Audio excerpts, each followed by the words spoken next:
আসসালামু আলাইকুম, শুভ সন্ধ্যা। সকলে কেমন আছেন? বাচ্চারা আজকে বিকালে খুবই চাচ্ছিল একটু রেস্টুরেন্টে যেয়ে প্লেটার খেতে। আমি বললাম ঝটপট আমি তোমাদের বাসায় তৈরি করে দিচ্ছি, এত গরমে বাইরে যেয়ে কাজ নেই।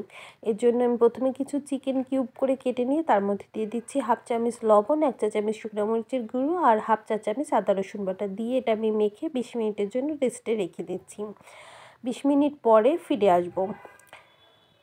20 মিনিট পরে আমি এই চিকেনটার মধ্যে দিয়ে দিলাম 3 চামচ কর্নফ্লাওয়ার। 3 চা চামচ কর্নফ্লাওয়ার দিয়ে আমি আবার একটু মেখে নিচ্ছি। মেখে আমি ফ্রাই প্যানে পর্যাপ্ত পরিমাণে তেল দিয়ে দিচ্ছি। এখানে আমি সয়াবিন তেল দিচ্ছি, আপনারা চাইলে এটা অলিভ অয়েলেও তৈরি করে নিতে পারেন। এর মধ্যে এবার সব চিকেনগুলো দিয়ে আমি ওপিট ওপিট খুব সুন্দর মতো ভেজে নেব মাঝারি টু লো ফ্লেমে। এবার আমি এখানে কিছু সবজি কেটে নিয়েছি, যেসব সবজি ঘরে ছিল আর কি হাতের কাছে। আমি এখানে একটা গাজর, কিছু পাতাকপি আর হচ্ছে 2 রকমের ক্যাপসিকাম, পেঁয়াজের কলি, পেঁয়াজ আর কাঁচামরিচ সব কিছু একদম সাইজ মতো চপ করে নিয়েছি।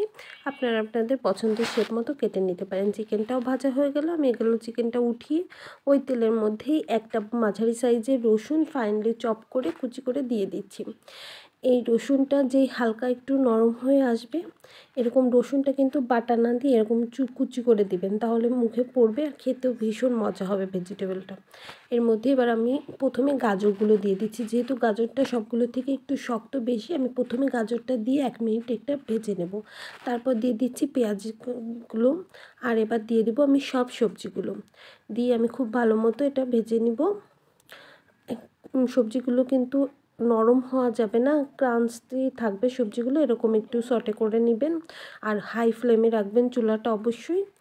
আর এপাশে আমি একটু সস তৈরি করে নিচ্ছি। এখানে আমি দিয়ে দিলাম 1 টেবিল চামচ সয়া সস আর 1 চা চামচ কালো গোলমরিচের গুঁড়ি আর দিয়ে দিচ্ছি চিলি সস, টমেটো সস দিয়ে আমি সব কিছু মিক্সড করে এই সবজির মধ্যে দিয়ে দিচ্ছি।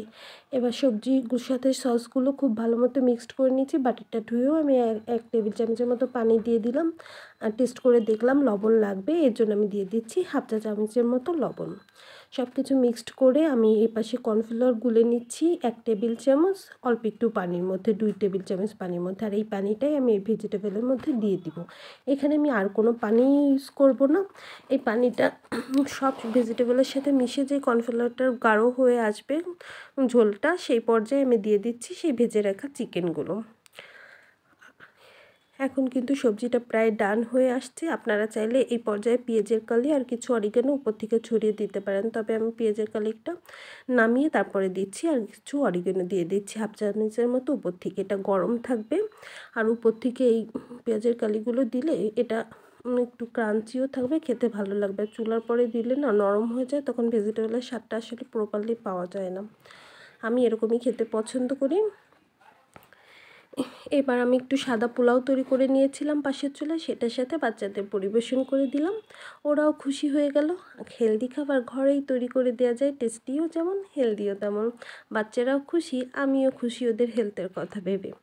এভাবে বাচ্চাদের যতটা পারবেন ঘরের বিশুদ্ধ খাবার দেওয়ার চেষ্টা করবেন।